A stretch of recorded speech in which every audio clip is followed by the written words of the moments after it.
Welcome to No2Nato No2War. If you are one of the 1.8 million people who attended our last meeting, either on the night or in the days and nights subsequently, you already know this. But if you are new here, and I earnestly hope that you are, with no disrespect to the regulars, then please know this. Although an initiative of the Workers' Party of Britain, which I have the great honor to lead, No2Nato No2War is a non-party initiative.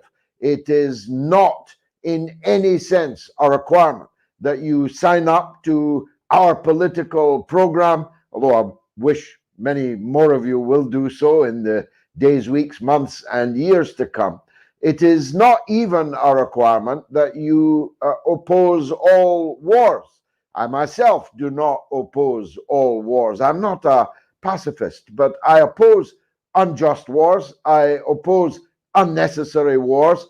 And perhaps above all, I oppose imperialist wars, wars waged to impose the hegemony of the imperial power, the United States of America, and its vassals, its satraps who trail along in its wake.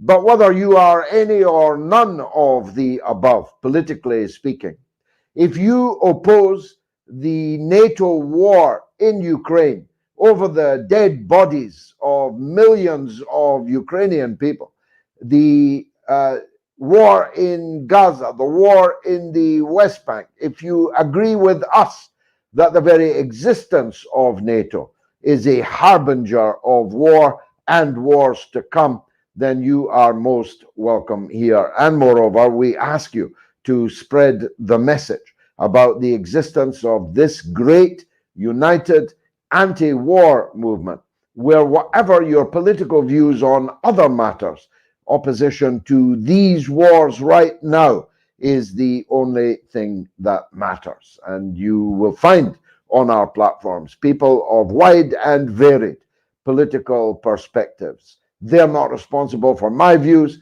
and I'm not responsible for their views. But we have come together, as any sane person must, to try and bring about an end to two wars that are raging and that are pregnant with the possibility of wider regional wars, even of global war, inevitably, of course, thermonuclear in character and containing the possibility of the end of humanity as we know it. Pretty big stakes. Now, we say war on two fronts precisely because we believe that this war is a singular war on two fronts, and with the possibility of further fronts to be opened. A front in West Asia, in the Persian Gulf, against Iran, a front in China, in the Straits of Taiwan, in the South China Sea, because we believe that the war in Ukraine was not begun by the Russian Federation special military operation almost exactly 2 years ago, or coming up for 2 years ago, but began much earlier than that, and as a matter of deliberate provocation by the NATO powers, principally the United States, but in the case of the Ukraine, very definitely heavily involving the European Union, who were out there on the streets giving out the cookies to the assembled mass of ultra-nationalist Ukrainians, tinged with more than a little of Ukrainian historical fascism. But the war in Gaza, which I shall address first, is very definitely an Israel-United States of America affair. Not that others are not participating. To our eternal shame, Britain foremost amongst them.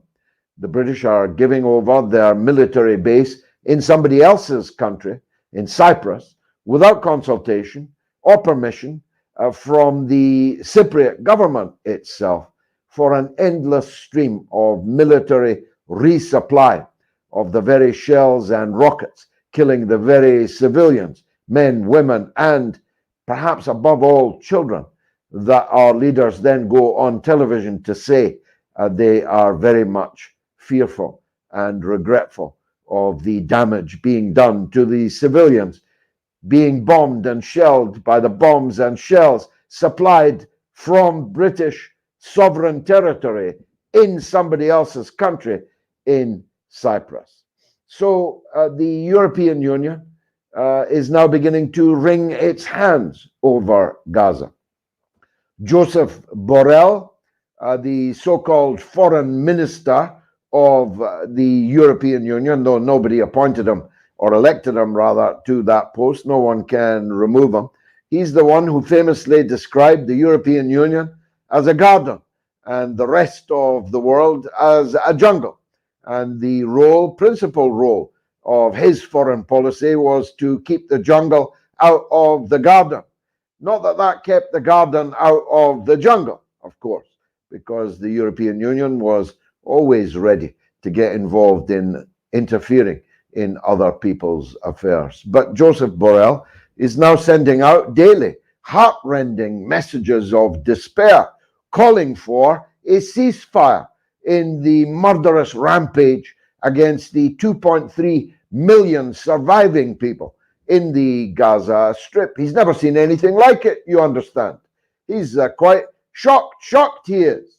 Like the police chief in the movie Casablanca on discovering that there's gambling going on in Humphrey Bogart's casino in Casablanca. I'm shocked, says Borrell, that all these innocent people are being murdered, killed in United Nations headquarters, schools, hospitals, clinics, storehouses. He's absolutely shocked and now wants an end to it, leaving us to wonder, was it the 10,000th dead child in less than 70 days that tipped the balance and made him shocked? Or was, like the rest of us, he shocked as the death toll rolled out in real time on our screens, on our telephones, on our computers? And if you are able still to watch Al Jazeera television on TV itself. The other European leaders, not the British, are beginning to vote for an immediate humanitarian ceasefire in the United Nations and in other fora. Not that they're ready to do anything about it. Of course, Russia is still banned from all international competition and jamboree. Israel, however, is still welcome, despite the fact the European leaders are increasingly shocked at the lawless, reckless, bloody mass murder that the country they are still welcoming in to all of their sporting competitions, cultural competitions, and so on.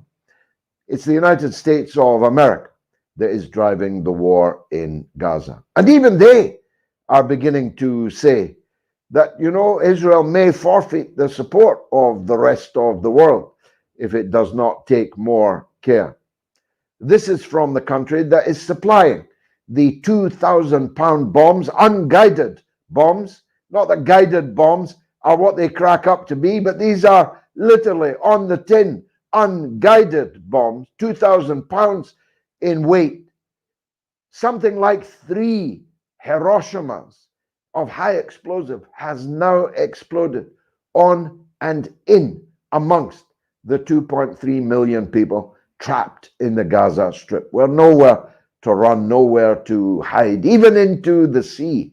Were they to do so, they would still be shelled by the Israeli naval gunboats lined up along the shore. The United States is worried that this horror, which could, of course, continue for many, many months to come and could lead to, frankly, biblical scenes of mass expulsion into the Sinai desert of millions of desperate, bloodied, bowed civilian people, which could lead to a massacre of hundreds, thousands in a single action. They're worried that that will impact the political cycle, the presidential election upcoming in less than 12 months from now in the United States. The US claims to be frankly concerned about the civilian death toll, all the while continuing to make that death toll possible. And now and again, you catch a glimpse of a nascent wish amongst the powers that someone less ugly, less baggage, with less historic blood-stained baggage than Benjamin Netanyahu were in control of events. But I'm here to tell you, it's my melancholy duty to tell you, that the rest of the potential leaders in the state of Israel are even worse than Netanyahu. Getting rid of Netanyahu will not change a thing.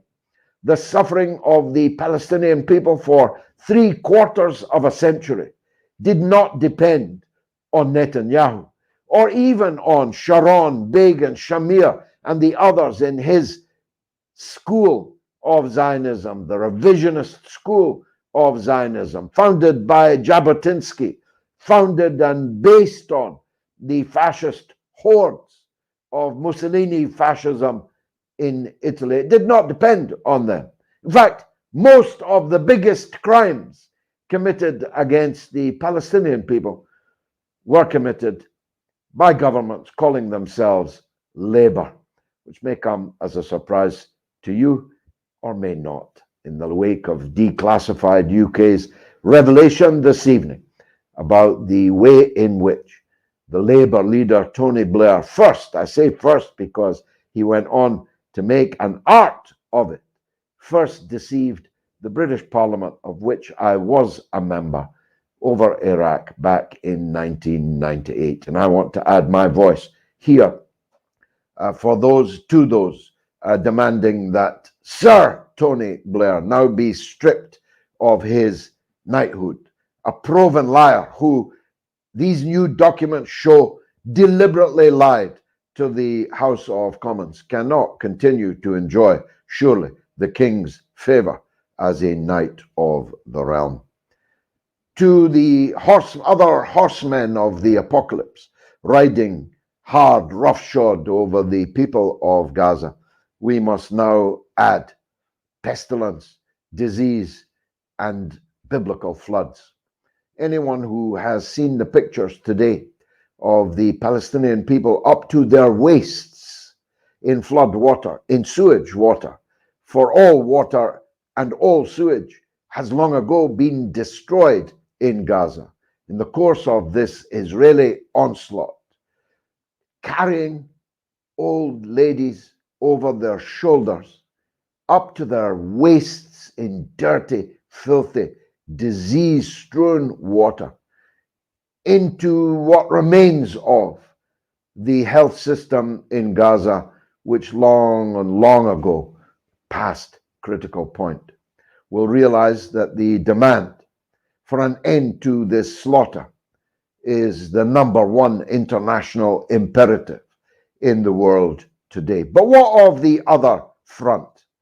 Well, all the people you're going to hear from tonight would be entitled to say, I told you so. We probably won't put it quite like that, but no one should be surprised at what the outcome, now visible, is of the NATO war against Russia over the bodies of millions of people in Ukraine, killed, wounded, maimed, and whose lives have been destroyed by the NATO attempt to break up Russia into little pieces, to balkanize Russia into manageable pieces that they could then go on to manage and control. No one should be surprised that Russia has won the war. We three who are speaking to you tonight, all said that that was the only possible outcome.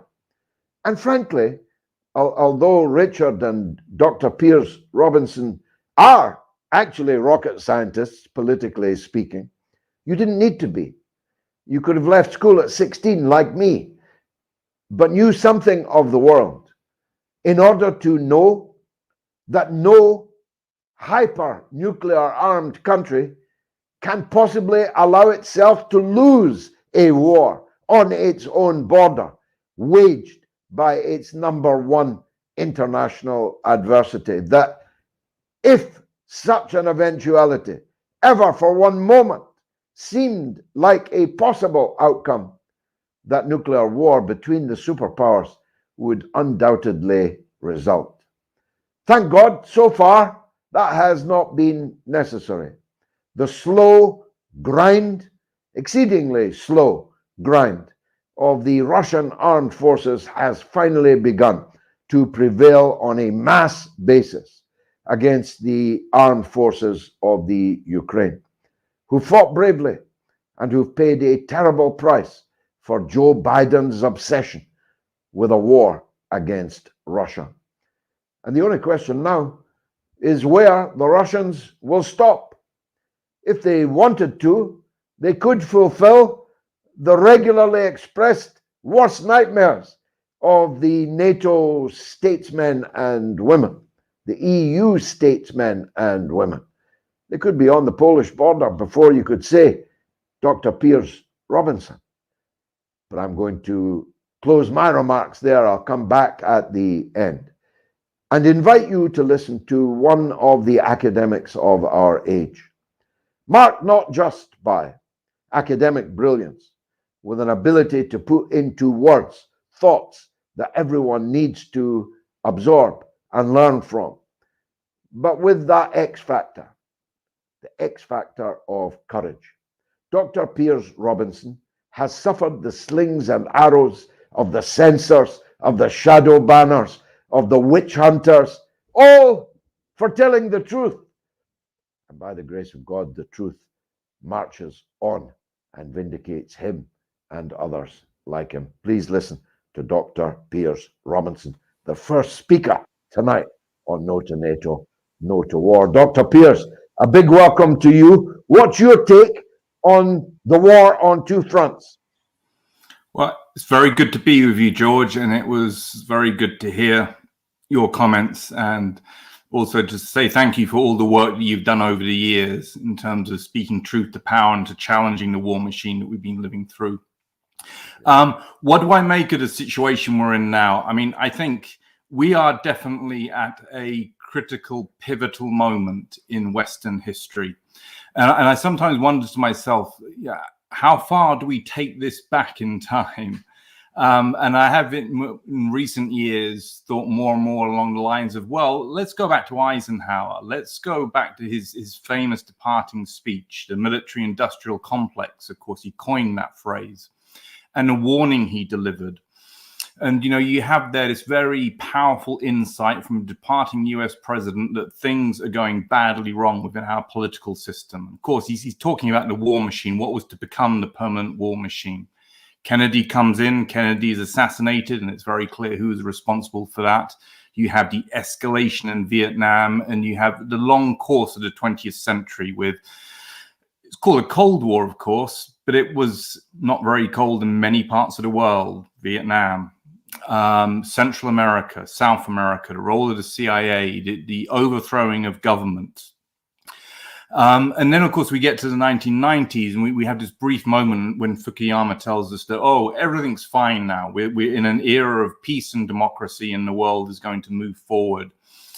Then 9/11 comes along, which is clearly an instigated, a manufactured war trigger to start the global war on terror.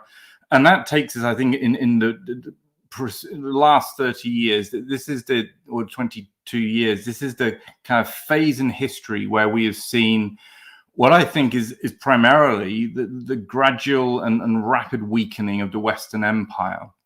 And so I started with Eisenhower because for a long time in the 20th century, the West was able to dominate. Of course, it sort of presents itself as having won the Cold War. We had the sort of, in inverted commas, humanitarian interventions of the 1990s. And then with 9/11, we had major conflicts and major engagement in the international system. You mentioned Tony Blair there. And of course, we know now that Tony Blair and George Bush were busily planning regime change wars in the immediate aftermath of 9/11. We know that those wars were planned prior to the 9/11 event. And the wars Afghanistan, Iraq, and then bleeding through to Syria, Libya, and then to where we are now with this essentially a confrontation with Russia over the Ukraine, and now this terrible situation in the Middle East where genocide is being committed against the Palestinians. I mean, this shows us, I think, how far we have now sort of come in terms of, you know, a strategy of imperial belligerence to maintain Western power. We saw it being, this was what the Project for New American Century was talking about in the 1990s. This is what we've clearly seen rolled out over the last 20 years. But, and this is really coming to my point, it is now very clear that this is, in a sense, a kind of desperate last roll of the dice by the power centers in the West. This is about trying to, as the Project for New American Century documents were saying, well, we've got to take this opportunity to shore up our position in the international system before the next competitors come along, before we have a major geopolitical shift in terms of the distribution of power. And that's what they've been doing. And I think, as you said at the end of your talk, they are very, very clearly losing at this point. We can see it very, very clearly in the Ukraine. I doubt very much whether Israeli-US aspirations can be, in the long run, achieved in the Middle East. It's quite clear that there are tectonic shifts going on. You know, we see Syria coming back into the Arab League. We see, relationships between Saudi Arabia and Iran being repaired, and so on. All of this is a powerful sign that the Western Empire is at this point of not being eclipsed, but certainly weakening beyond all recognition. And the kind of belligerence that we've seen and the destructiveness and the blindness that we've seen from our liberal establishment, just soaking up the propaganda, being conned over the Iraq invasion and weapons of mass destruction, being deceived over 9/11, being deceived over Syria, the chemical weapons issue, which I've been involved in building that propaganda narrative. These lies and the propaganda, I think, has reached a peak and becoming extreme now that we're seeing. But it's becoming extreme because the Western Empire is basically struggling now. And I think, in a way, whatever kind of, however hard the permanent war machine pushes to keep going for, some kind of absurd idea that victory can be gained in Ukraine, or Israel can sort of remove Palestinians from all of those territories, however much they believe they might have soaked up their own propaganda and been absorbed in their ideology of Western superiority, they're up against a hard stop now. It's very, very clear that the international system has changed. We have BRICS. We have, across all the categories, whether it's military, economic, or ideational power, that idea of the kind of reputation and the credibility of the West, all of those are significantly diminished now. And, I guess my one hope in all of this is that enough people within the Western establishment, the people that you and I have been challenging and pushing back against for a long time, that at least some of them are going to start to wake up and smell the coffee and realize that we can't carry on with this belligerence in the international system. The empire is over. We need to start to find a different way of operating, working with other power centers in the international system. They've got enough failure under their belt now, right? Afghanistan, Syria, and obviously the Ukraine, that maybe there are going to be enough of them who start to realize we need to turn things around. I don't know. Empires can drag on for a long time. Doctor, let me ask you something. Taking advantage of the fact we've got you here. Are they capable of adopting new ways? Or are they like the scorpion in Aesop's famous fable of the scorpion and the dog, literally unable to do anything other than sting? Does NATO and the empire sting because it is NATO and the empire? Or is it possible that we might be able to so modify their behavior that they become a different animal altogether? Well, I think there are two things. I mean, one is what I was saying, that, at some point there might be enough people within the establishment who recognize that this cannot be continued unless we risk escalation, right? Unless you risk escalation in the Middle East against Iran or against China. or escalation against Russia in the context of Ukraine, which are just completely unwinnable military situations. Enough people at the top or within these institutions will start to push back. But at the same, so I think there's some reason to believe that might happen. You see a little bit of it in relation to Suez, obviously, and the end of the British Empire over that event. But you also need pushback from the populations as well. And you know, the work that you're doing, No2NATO, you know, there is a big groundswell of popular opinion which is pushing back against the Western war machine. People understand the deceptions in a way that they've never understood them before. You and I lived through Iraq. We did a lot of, you know, I did a lot of academic work on that. You did a lot of real world work in relation to Iraq. But that was an educational moment for a lot of the population about deception. Same goes for 9/11. There's a lot more information out now, and people are recognizing that as, or many more people are recognizing that as a manufactured war trigger. And I think that kind of level of awareness across the population gives us the possibility, I think, to, if they can be mobilized and organized properly, to actually start to exert some real pressure on our political establishments, on the permanent war machine, that the public won't stand for this anymore.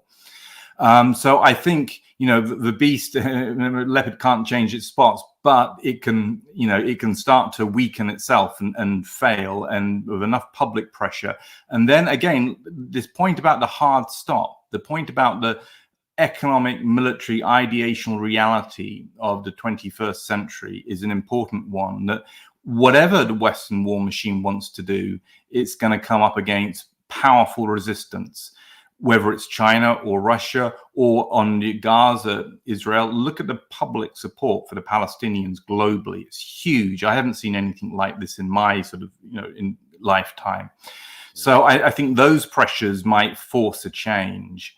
And as I say, the only other route is ever greater military failure if we go to escalation, ever greater isolation of the West in ideational terms, with people, you know, people who've woken up to the Western Empire, people who've woken up to what happened in Vietnam or Central America or South America, the overthrowing regimes, or the global war on terror conflicts, that's all in recent memory. That's going to produce the kind of momentum, I think, to bring this to an end. But I would emphasize for sure that public awareness is critical in all of this. And I think, you know, but I can see this across Europe, right? I mean, it was Zara Wagenknecht, I think, who organized an anti-war demo in Berlin at about 2 weeks' notice, about half a year ago. I think Jeffrey Sachs was piped in to give a little talk. But, you know, we were at the Brandenburg Gate, and I think there was well in excess of 50,000 people mobilized at short notice at the height of the propaganda over the Ukraine, people being told, you've got to support Ukraine, von der Leyen going out and pushing the boat out, etc. And the sense I got was a really strong, sort of palpable sense on the streets and amongst the population in Germany, where I lived, that, you know, people weren't buying this and have had enough of these wars and recognize the deception in a way they haven't before. So, you know, that can all, I think those are all reasons to think that we are at this pivotal moment, with people pushing hard enough, such as yourself, you know, and anti-war movements and so on, as well as the rest of the world pushing back. And that, you know, that feeds back through the diplomats, right? You can see it happening in the UN. You know, diplomats are going back, you know, we're getting a really hard time on the floor. You know, this is over Gaza and Israel. So, you know, the moment has come. They just need to wake up to reality. And, you know, the liberal power center or the extreme center, whatever you want to call it, those people who read the Guardian and the Times and delude themselves that the West is best and we need to lead the world, that small community, I think, is going to shrink and shrink and shrink. And maybe they'll never wake up to what they've been involved in. But I think the writing is on the wall. Slightly optimistic on my behalf, but I don't think it's over optimistic at all. Writing on the wall, waking up, smelling the coffee. Thank you, Dr. Piers Robinson. We'll come back to you before the close of the meeting. Richard Medhurst is a prolific and powerful broadcaster whose quick takes on big events are almost always absolutely correct. Bullseye after bullseye. has been scored by him on air, oftentimes within minutes of great events. For one so young, he's a very wise man. Richard Medhurst, the broadcaster and activist, joins us now. Richard, Dr. Piers was talking there about a pivotal moment. Of course, the point about a pivot is that it can turn either way. How do you see the likely outcomes of this pivotal moment on the two fronts we're talking about here, Ukraine and Palestine? Hi, George. Thanks for having me on. I appreciate the introduction, and it's great listening to you and Piers, and I admire your work and everything you've done for the anti-war cause. You know, we are at a pivotal moment. What's happening is that the war in Ukraine and the war in Gaza, they are related. What the West is dealing with now is the downfall of its empire. So they see over 150 countries signing up to the Belt and Road Initiative or the New Silk Road, which would revive the most famous trade route in history. And they feel threatened by that. There's no need to be threatened, but because it's based on a capitalist monopoly, they perceive any competition as a threat. And so they see also the expansion of BRICS. I covered it, and they more than doubled their membership. And of course, these include countries now like Saudi Arabia and the UAE, which could go either way. I think they're just looking out for what they're basically making sure that whatever happens, they will have a seat at the table, whether the West comes out on top or it's the multipolar world. But it's not looking good for the West. They've been trying now for a long time to put together this plan. So what they've done is they blew up Nord Stream 1 and 2, and before that they had already put sanctions to remove Russian gas flowing into Europe. Then with Iran, Donald Trump pulled out of the nuclear deal, and he reimposed the sanctions on Iran in violation of the agreement, and they cut off Iranian oil and gas. Remember, Russia and Iran are the two countries with the largest proven reserves of natural gas on the planet. And then when it comes to Gaza, Gaza also has gas. They discovered during a survey that in the Mediterranean Sea, so on the Levantine coast, you have what is called the Levantine Basin, and this gas field is called Leviathan. And so Syria, Palestine, Lebanon have enormous amounts of gas.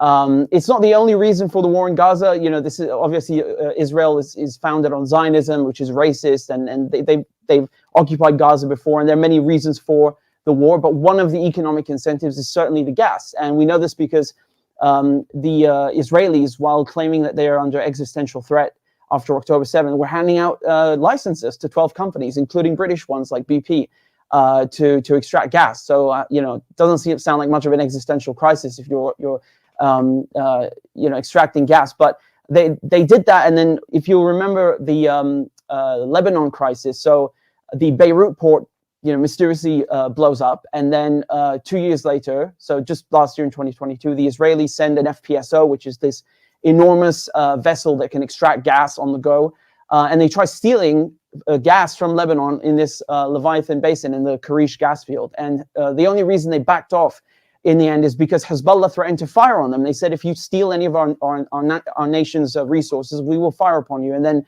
Biden sent Amos Hochstein, who's his special envoy, to mediate, and they settled this maritime border issue. But just to recap, so Gaza is under siege since 2007. You can't even fish, let alone extract gas. The Beirut port is out of action, and Syria's Latakia port, Israel bombed that too and put it out of action. So the only major port left on the Mediterranean coast, in the Levant, is Haifa, which is controlled by the Israelis.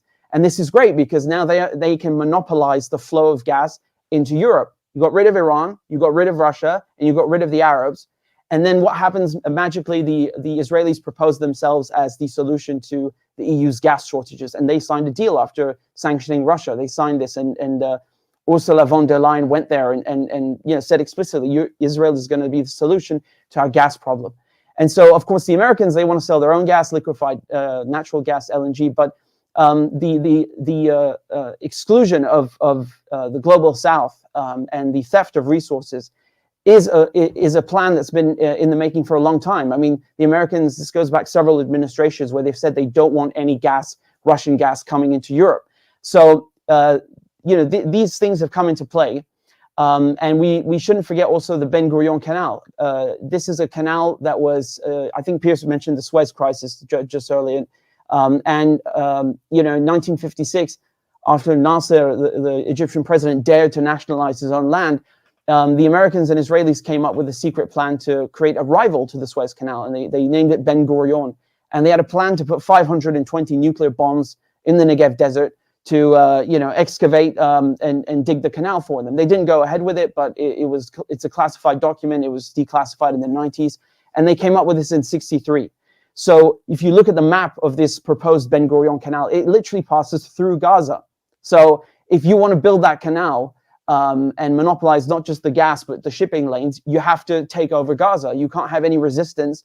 You can't have anyone, quote unquote, annoying you. And the Israelis, either way, they want to kill the Palestinians and take their land. So it's like two birds with one stone. No one is going to use this proposed canal if you've got rockets flying all the time. It's just not going to work. So we shouldn't forget that this is also an important part of their plan. And they're doing all of this because they're in crisis. When we look at the New Silk Road, this will go from China all the way to Syria, and then it has access to the Mediterranean Sea. And Piers also mentioned that Syria was brought back into the fold, into the Arab League and into the international community. And what did President Assad do just before October 7th? He went and visited China. So this, of course, makes the Americans very angry because China is the world's largest economy. And Syria and China signed a strategic partnership. The reason for this is so that the New Silk Road would have access to the Mediterranean Sea, which is pivotal, as we're talking about. And Iran and Iraq at the same time signed a railway deal, which expands railway access and completes this entire axis of trade, land-based and maritime. So Netanyahu went to the UN and he holds up this map, and this is just before October 7th, and he declares his plan for a new Middle East. What it really is, it's a rival to the Silk Road. So, once again, the wars that we're seeing in Ukraine and Gaza, we have to talk about the historical context. We have to talk about occupation. We have to talk about Israeli occupation and NATO expansion. They are absolutely the reasons behind these wars, but we shouldn't forget that there are these massive economic incentives and this crisis, this existential crisis in their minds of these Western leaders, that they have to compete against the global South. They have to steal the resources. They have to control the shipping lanes, and that's not turning out very well for them, is it? I mean, just today, Yemen, they fired at one ship and very narrowly missed, and then they ordered another one to dock in Yemen, and the Red Sea is basically closed now entirely to Israeli ships. So this is what all Arab countries should be doing, because all the crucial maritime straits and trade routes pass through Arab countries. You've got Gibraltar, which is near Morocco. You've got the Suez Canal, which is through Egypt, and then the Bab el-Mandeb Strait, Yemen, and the Strait of Hormuz between Iran and Oman. So, if Arab leaders, if we had real Arab leaders instead of these Western stooges, they would have shut down the Suez Canal from day one. They would have shut all these straits, no Israeli ships, no Western ships, and they would stop bombing Gaza within 30 minutes. That's the only language they understand. And an oil embargo, of course, would help to deal a significant blow. It's very important to tie these things together, because when you understand the racist reasons behind the Israeli occupation, you understand the nefarious nature of NATO expansion. You also need to add to that the economic incentives. They are important. They wouldn't go to these lengths if they weren't important, and they wouldn't be trying to control all the shipping lanes, destroy and sabotage the Silk Road. And the way the Americans are trying to do that is, we should remember, they occupy 1/3 of Syria. They've been trying to take the regions of Hasaka and Deir ez-Zor and link them up with their base at Al-Tanaf, which would completely cut off the Syrian border from Iraq. And that way, this new Silk Road would be sabotaged. And they also tried stopping Iraq from repaying Iran for its fuel. So these things, they must be taken into account. They must be put into context, and they really expose the self-destructive nature that our leaders are putting us through. And it's stupid, because there's no need to rival China or to rival Iran. The Belt and Road Initiative is not exclusive it doesn't leave out Western countries. We could easily join. Italy tried joining, and then they left because of American pressure. We could easily get along and get on with the Chinese, with the Iranians, with the Russians, and the rest of the world and the global South. But our leaders choose not to, and they have to be replaced. They have to go. They don't represent the will of the people. You can't tell me that all these people coming out and protesting, are represented by their governments. They're not. Western countries are inherently anti-democratic, because you can see on television every day people are protesting. They don't want the West to support Israel, and the leaders don't care, and they go ahead and support Israel anyway. So this is not democratic. This doesn't represent what people want. And if people knew the truth, if we had a proper media and proper education system, even more would come out in opposition to this pathetic foreign policy, this aggressive imperialist foreign policy. We need to find a way to return to humanity, to civility, and learn to live with others, because this is going to screw everyone in the West in the end. Humanity, civility, and living with others. Richard Medhurst, thank you for that very, very powerful tour de horizon. Turning finally to you for a roundup, Dr. Piers Robinson. Richard makes the point that while there are very palpable, powerful, material reasons for Israel's onslaught in the Gaza, the gas, the canal, and so on, there is an element, a more, if you like, primordial element to this. And it is the supremacism, the idea that fueled the westward expansion of the European settlers in North America, for example. The idea that somehow God, that manifest destiny, had given them not just the right, but the responsibility to steamroll any and everybody who was there, because by definition those people were less than them, that they represented some kind of savagery which we savagely exterminated and annihilated. My take on Israel is that they are, if you like, a 21st century reincarnation of that 17th, 18th century force that exterminated the original American people, 100 million of whom were massacred from the north of America all the way to Chile. What's your view on that? Well, I think that's correct. I mean, if you look at the Zionist ideology, and my colleague David Miller does extensive work on this, as you know full well. I mean, the ideology is based upon a notion of supremacy. And, this is clearly not a million miles away from the Western Empire and what we have seen over hundreds of years. I think, Rich was absolutely right tying in, that there is an interweaving between core material interests, battle over resources, and then the ideologies and the belief systems. And there's probably an interplay between the two, but you have to understand all of these things in order to understand the motivations. And I guess, where that puts us in the West is, we have this supremacist ideology, which you can trace back through hundreds of years. It underpins the empires, the imperialism, etc., that we've seen over the last 400 years, is underpinned, as you rightly point out, the legitimation of the wiping out of indigenous populations in multiple settings. So you have this wicked combination between a sense of supremacy and then the kind of core interest, the driven greed, the desire to accumulate, and the desire to exploit in order to shore up our societies, our countries, and so on, and to be on top of the world. And so I think these things have interwoven, and this has been the truth behind the West. The liberal mask has created a facade, has blindsided many people in the West as to the reality of what's going on. We think we're we don't do things, we don't go to war for economic reasons. We're here on the side of good and so on, and et cetera, et cetera. And that has always masked this kind of sense of supremacy, this superiority, which I think is still in there, even amongst those sort of liberals who like to lay claim to being sort of progressive and so on. Sort of, you know, when they're sort of really sort of dig down deep, you'll see that they have a kind of essentially a supremacist attitude towards world politics. And as Richard said, you know, we have to now start to learn to recognize that we cannot no longer dominate for all the reasons we were talking about before.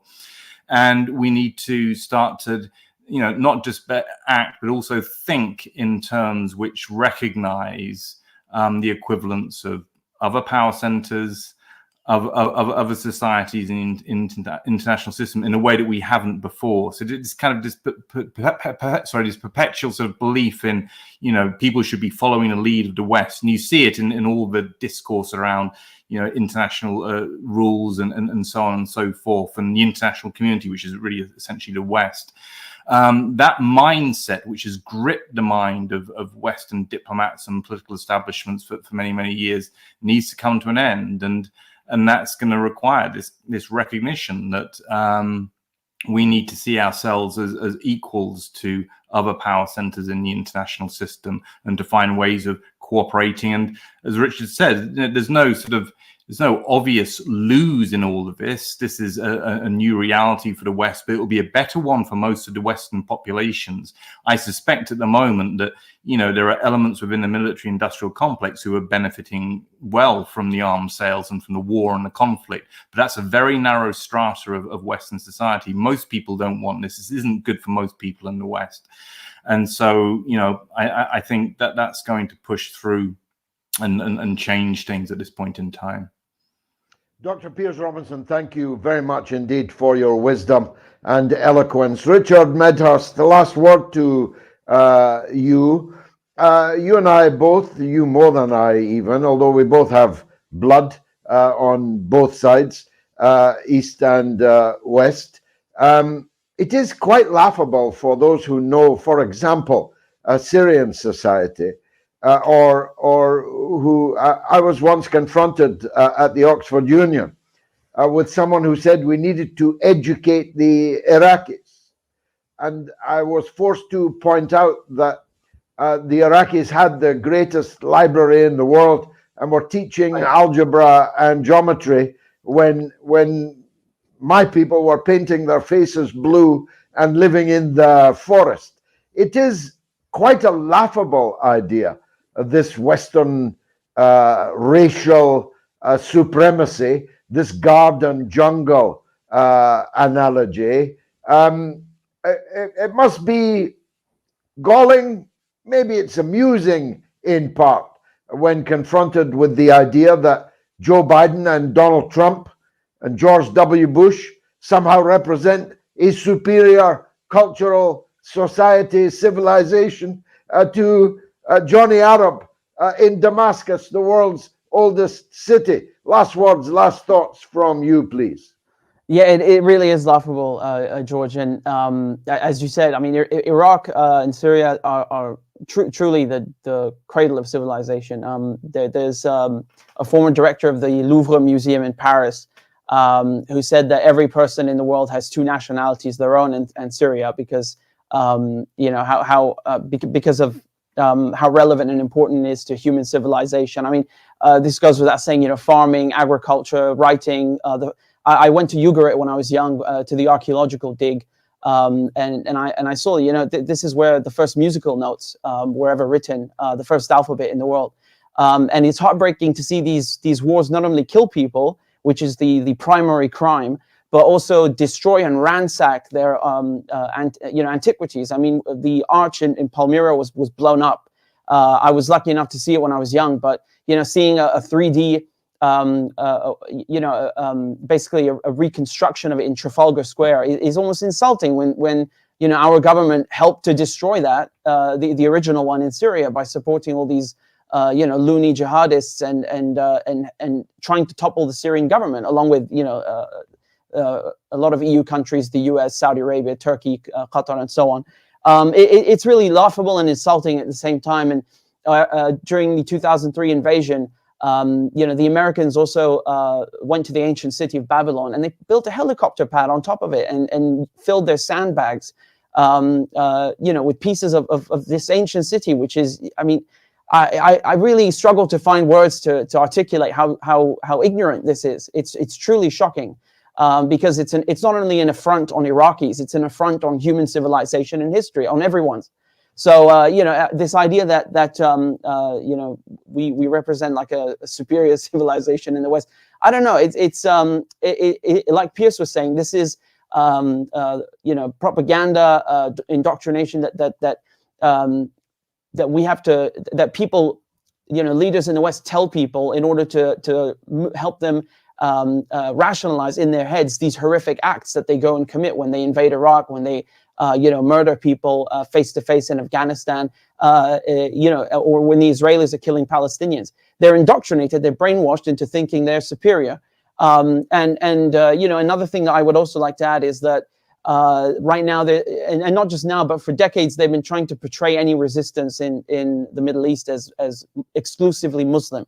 This feeds Islamophobia, because they want to say basically that all Muslims are terrorists, and it's first of all, it's insulting, and it's also just wrong. I mean, the resistance in Palestine was pioneered by Christians, not only Christians, but many Christians like George Habash. Right now, George Abdullah is still in prison in France. He's the longest political prisoner in Europe, 40 years in prison, denied him parole over and over and over because he resisted against the Israelis. There's also the Catholic Bishop Kabuchi, who smuggled arms into the West Bank to help Palestinians resist. These are all Christians, and I know it goes without saying that you have Christians in the Middle East, obviously, because the religion comes from there. But it is Christmas soon, and there is a war in Palestine, and they are trying to paint people as Muslim extremists. So it is important to re-explain that Jesus was a Palestinian. That you have Christians, you have Jews amongst Arabs, of course. That's where these religions come from. And when Hamas or Hezbollah or the Yemenis are fighting against American and Israeli occupation, they are fighting for all occupied peoples in the Middle East, whether they're Jewish or they're Christian or they're Muslim. The religion is irrelevant, I think that's important to recall, especially as Christmas is in 2 weeks. People are going to be singing Christmas carols and all these things while Jesus' birthplace is being bombed.